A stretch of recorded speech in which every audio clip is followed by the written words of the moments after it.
Hello everyone, this is Megha Sharma. Welcome to Omega Tech Ed. Data envelopment analysis के second part में आज हम discuss करेंगे the CCR model, cross efficiency analysis और virtual inputs and virtual outputs. Previous video में हमने efficiency measures and efficient frontier के बारे में डिटेल में समझा था, लेकिन क्वेश्चन ये है कि हम मैथमेटिकली एफिशिएंट फ्रंटियर को कैसे फाइंड करेंगे। तो आंसर है the CCR model. CCR model का यूज़ करके हम एफिशिएंट फ्रंटियर फाइंड करते हैं। CCR डेटा एनवेलपमेंट एनालिसिस के अंदर एक मॉडल है, एक मेथड है जिसका यूज़ करके हम एफिशिएंट फ्रंटियर कंस्ट्रक्ट करते हैं। CCR model is a method in data envelopment analysis used to measure efficiency of different units called DMUs.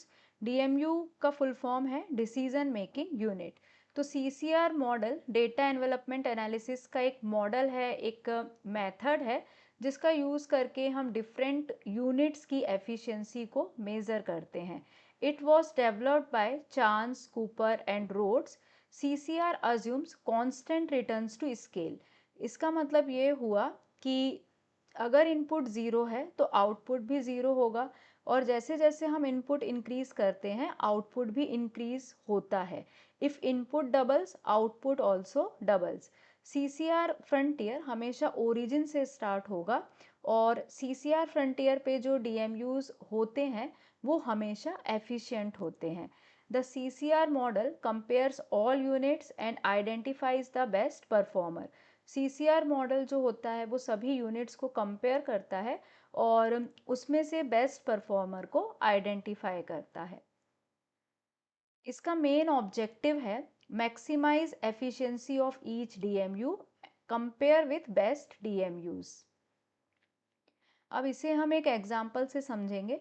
हमने यहाँ पे 3 DMUs लिए हैं ABC। इनपुट है लेबर 10, 8, 12 और आउटपुट है प्रोडक्शन 100, 96, 120। तो यहाँ पे हम सिंपल रेशो मेथड का यूज़ करके एफिशिएंसी फाइंड करते हैं और फॉर्मूला हमें पता है एफिशिएंसी फाइंड करने के लिए आउटपुट डिवाइड बाय इनपुट। तो फर्स्ट जो DMU है A, उसकी एफिशिएंसी आएगी 100 डिवाइड बाय 10 मीन्स 10। B का है 96 divide by 8 means 12। Similarly C की एफिशिएंसी हमें मिलती है 10। तो इनमें से जो हाईएस्ट है वो DMU B की एफिशिएंसी है 12। तो फ्रंटियर इक्वेशन बन जाएगी y इक्वल्स टू 12x। अब हम इस इक्वेशन का यूज़ करके एक्सपेक्टेड आउटपुट फाइंड करते हैं। सबसे पहले DMU B जिसमें इनपुट 8 था, तो हम एक्सपेक्टेड आउटपुट निकालते हैं। जो लाइन की इक्वेशन थी वो थी 12x, तो 12 इंटू 8 करेंगे आएगा 96, और एक्चुअल आउटपुट भी 96 है जो कि सेम है। इसका मतलब है कि ये लाइन पे रहेगा और एफिशिएंट रहेगा, क्योंकि जो भी DMU लाइन पे होते हैं वो एफिशिएंट होते हैं और जो बिलो लाइन होते हैं वो इनएफिशिएंट होते हैं। DMU A के बारे में अगर हम देखें तो उसमें इनपुट 10 था। एक्सपेक्टेड आउटपुट इक्वेशन में वैल्यू पुट करते हैं 12x मीन्स 12 इंटू 10 आता है 120, जबकि एक्चुअल आउटपुट है 100 जो कि 120 से कम है। तो जब भी एक्चुअल आउटपुट एक्सपेक्टेड आउटपुट से कम है तो ऑब्वियसली वहाँ पे जो DMU है वो इनएफिशिएंट है, क्योंकि वो बिलो द लाइन है। तो यहाँ पे भी अगर हम इसको प्लॉट करेंगे तो ये वाला जो पॉइंट है वो हमें फ्रंटियर से नीचे मिलेगा, इसलिए ये वाला जो DMU है वो इनएफिशिएंट है। सिमिलरली C के लिए कैलकुलेट कर लेते हैं। तो एक्सपेक्टेड आउटपुट 144 है और एक्चुअल आउटपुट 120 है। अगेन 120 लेस देन 144 है। इसका मतलब ये है कि ये वाला जो DMU है वो भी इनएफिशिएंट है।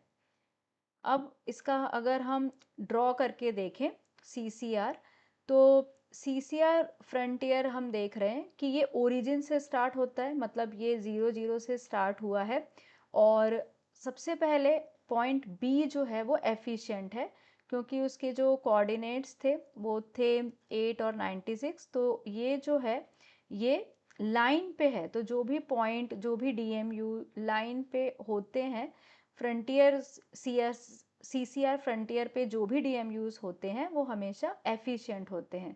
तो यहाँ पे B जो है वो एफिशिएंट है, जबकि अगर हम पॉइंट A और C को देखें तो वो बिलो द लाइन है। तो इसका मतलब ये दोनों जो हैं वो इनएफिशिएंट हैं। तो ग्राफ से हम देख सकते हैं कि जो भी DMUs लाइन पे लाई करेंगे, लाइन पर होंगे, वो एफिशिएंट होंगे, और जो लाइन से नीचे होंगे वो इनएफिशिएंट होंगे। तो डायग्राम को देख के हम क्लियरली बोल सकते हैं कि A और C इनएफिशिएंट हैं और B यहाँ पे एफिशिएंट DMU है। तो CCR मॉडल जो अभी हमने देखा उसमें हमने सिंपल रेशो मेथड का यूज़ किया, लेकिन एक्चुअल में जो CCR मॉडल होता है वहाँ पे लीनियर प्रोग्रामिंग का यूज़ किया जाता है, और जो फॉर्मूला यूज़ होता है वो आउटपुट डिवाइड बाय इनपुट नहीं होता, बल्कि वो होता है virtual output divide by virtual input. तो वहाँ पे वेट्स भी कंसीडर किए जाते हैं, weighted output divide by weighted input, इस तरह का वहाँ पे फॉर्मूला होता है। लेकिन हम थ्योरेटिकली उसको परफॉर्म नहीं कर सकते, क्योंकि वेट्स जो होते हैं वो हम डिसाइड नहीं करते, वेट्स जो होते हैं वो CCR मॉडल डिटरमाइन करता है। और ये पूरा सॉल्व करने के लिए लीनियर प्रोग्रामिंग यूज़ की जाती है, लेकिन सिंपल तरीके से समझने के लिए हमने रेशो मेथड का यूज़ करके यहाँ पे इसे सॉल्व किया है। The CCR model uses linear programming with virtual inputs and output to calculate efficiency, but in simple single input output cases, the ratio method is used as a simplified approach. तो actual में जो CCR model होंगे वो linear programming का use करेंगे, और वहाँ पे जो एफिशिएंसी का फॉर्मूला यूज़ होगा वो होगा weighted output divide by weighted input, जिसको हम वर्चुअल इनपुट आउटपुट भी बोलते हैं। इस फॉर्मूले का यूज करके वहां पे एफिशिएंसी कैलकुलेट होगी। नेक्स्ट हमारा जो टॉपिक है वो है good operating practices. Good operating practices का मतलब है कि हमको बेस्ट परफॉर्मिंग DMU सिलेक्ट करना है, जिससे कि हम अपने रिसोर्सेज को एफिशिएंटली यूज़ कर पाएँ और मैक्सिमम आउटपुट प्रोड्यूस कर पाएँ। तो यहाँ पे जो यूनिट्स होते हैं, जो बेस्ट DMUs होते हैं, वो मिनिमम इनपुट यूज़ करते हैं, मैक्सिमम आउटपुट प्रोड्यूस करते हैं। एक तरह से हम बोल सकते हैं कि बेस्ट पॉसिबल वे से वो वर्क करते हैं। तो इसमें सबसे पहले आता है क्रॉस एफिशिएंसी। क्रॉस एफिशिएंसी का मतलब होता है कि जो DMUs हैं, DMUs जो हमने अभी पढ़ा कि अलग अलग हमारे पास डिसीजन मेकिंग यूनिट होते हैं, तो क्रॉस एफिशिएंसी का सिंपल मतलब होता है कि उनकी रैंकिंग करना, उनको कंपेयर करना। Cross efficiency analysis is used to rank efficient DMU when multiple units have the same efficiency score. तो जब मल्टीपल यूनिट्स का सेम एफिशिएंसी स्कोर होता है तो क्रॉस एफिशिएंसी एनालिसिस का यूज़ करके उनकी रैंकिंग की जाती है, उनको कंपेयर किया जाता है। In this method each DMU is evaluated using the weights of other DMUs. The average of these evaluation is calculated. तो इस मेथड में हम क्या करते हैं कि हर एक DMU को वेट से इवेलुएट करते हैं अदर DMU के। तो इसका मतलब ये हुआ कि यहाँ पे जो वेट है, वेट का जो भी कंसेप्ट है वो सबसे पहले तो लीनियर प्रोग्रामिंग से डिसाइड होता है, और ये जो मॉडल है ये ऐसा वेट सिलेक्ट करता है जो उसकी एफिशिएंसी को मैक्सिमाइज करे, जो DMU की एफिशिएंसी को मैक्सिमाइज करे। तो ये जो वेट है ये हम सिलेक्ट नहीं करते, बल्कि ये मॉडल सिलेक्ट करता है, और ऐसा वेट सिलेक्ट करता है जिससे कि उस DMU की जो एफिशिएंसी है वो मैक्सिमम हो जाए।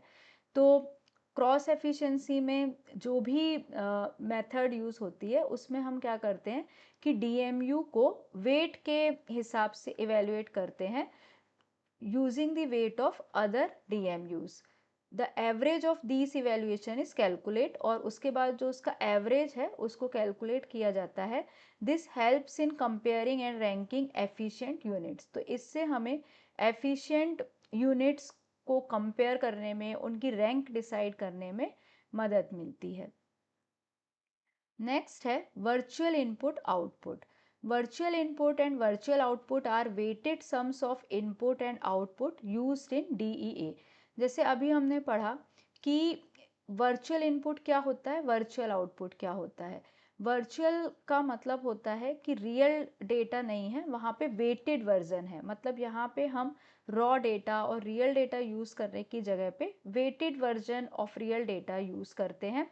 और अगेन वेट जो होते हैं वो मॉडल डिसाइड करता है, ऐसा वेट को डिसाइड करता है जो कि DMU की एफिशिएंसी को मैक्सिमाइज करे। तो यहाँ पे एफिशिएंसी का जो फॉर्मूला होता है वो होता है weighted output divide by weighted input, और इसी को हम वर्चुअल आउटपुट वर्चुअल इनपुट भी बोलते हैं। Instead of using raw values, weights are assigned to inputs and outputs. Efficiency is calculated as the ratio of virtual output to virtual input. तो इसे हम बोल सकते हैं efficiency is equal to weighted output divide by weighted input. और इसी फॉर्मूले का यूज़ करके CCR मॉडल में एफिशिएंसी कैलकुलेट की जाती है। तो दो कंसेप्ट हमने पढ़े, पहला था क्रॉस एफिशिएंसी और दूसरा था वर्चुअल इनपुट आउटपुट। तो मेन डिफरेंस ये है कि दोनों में ही वेट यूज़ हो रहा है, लेकिन क्रॉस एफिशिएंसी में जब हम वेट यूज़ करते हैं तो उससे हम रैंक डिसाइड करते हैं। मतलब जो DMU है उनकी एफिशिएंसी की रैंक डिसाइड करते हैं, उनको कंपेयर करते हैं। जबकि वर्चुअल इनपुट आउटपुट में जो वेट है उनका यूज़ एफिशिएंसी को कैलकुलेट करने के लिए किया जाता है, DMU की एफिशिएंसी को कैलकुलेट करने के लिए किया जाता है। तो पर्पस क्लियर है कि जब हम वर्चुअल इनपुट आउटपुट यूज़ कर रहे हैं तो पर्पस है एफिशिएंसी मेज़र, और जब हम क्रॉस एफिशिएंसी यूज़ कर रहे हैं तो वहाँ पे पर्पस है रैंक देना, कंपेयर करना। तो एक बार समरी देख लेते हैं इस वीडियो में हमने क्या क्या सीखा।